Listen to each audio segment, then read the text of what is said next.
Guys, I'm not angry. It might even be a stretch to say disappointed. I'm just underwhelmed. I saw Captain America Brave New World twice just to give it another chance, as I had a feeling it wasn't as bad as I felt like it was when I watched it the first time. It's not, fortunately, and actually has a lot going for it. That being said, it's still not as good as it should have been. Not because of Anthony Mackie, of course. He was great as Sam Wilson, Captain America. And I'm glad this movie's doing well at the box office because I want to see more from him. It's great to see what he adds to the table in his own way, and he still definitely feels like Captain America without being a carbon copy of Steve Rogers. Harrison Ford was really good here. Surprisingly, he didn't phone it in. He was actually acting, which was a pleasant surprise. And he had a pretty good character arc as Thaddeus Ross. The action was great. They weren't kidding when they said the flying scenes were inspired by Top Gun. Though the hand-to-hand fights were kind of clunky, minus a couple of parts where I was like, hey, that was really cool. The Red Hulk scenes were pretty awesome for the 7 minutes of screen time they got anyways. Visually, it looks alright for the most part, and the sound design is pretty good. However, unfortunately, that's where most of my positives end. As while I enjoyed this film for the most part during my second watch, there's a reason I wasn't so big on it during my first watch.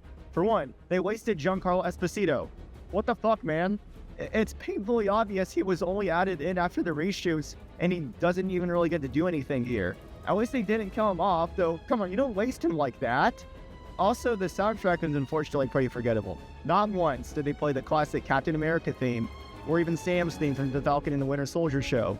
Most of the side characters, with the exception of President Ross and Joaquin Torres, were forgettable. And don't even get me started on a Ruth Batserop. I'm not even going to get into some stuff, though her character could have been completely replaced by Sam's government friend, and nothing would have changed. And throughout the entire film, they build up Red Hulk like it's a big reveal at the end, though he was literally everywhere in the marketing, so it was impossible to not have seen it coming.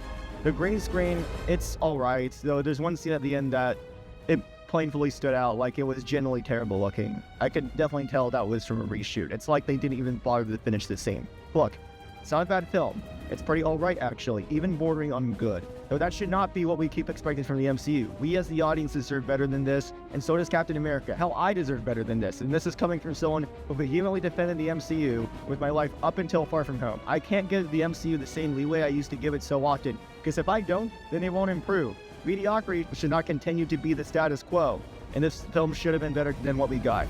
This film doesn't live up to how great of a job Anthony Mackie does as Captain America, and it's a shame its first outing as Cap is basically a sequel to a 17-year-old Hulk film, and this film doesn't even feature the Hulk in it.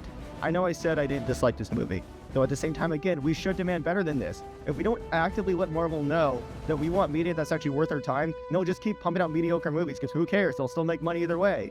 I really wish great MCU movies were an exception nowadays. Sadly, this isn't the case. I really hope Thunderbolts and Fantastic Four are at least better than this, because while this movie may not be nearly as bad as the critics are saying it is, it certainly isn't great either. I'm going to have to give this film a strong 6 out of 10. Maybe see it if you want to support Anthony Mackie, and or if you have some time to kill, though I really do wish it was better, because as I previously stated, I want my reviews to be positive. I really do want you to enjoy these movies to the fullest. Thanks for watching, guys. Credit for the art goes to Pumney Restorations on Instagram. Make sure to like, comment, and subscribe for more, and I'll see you guys in the next one.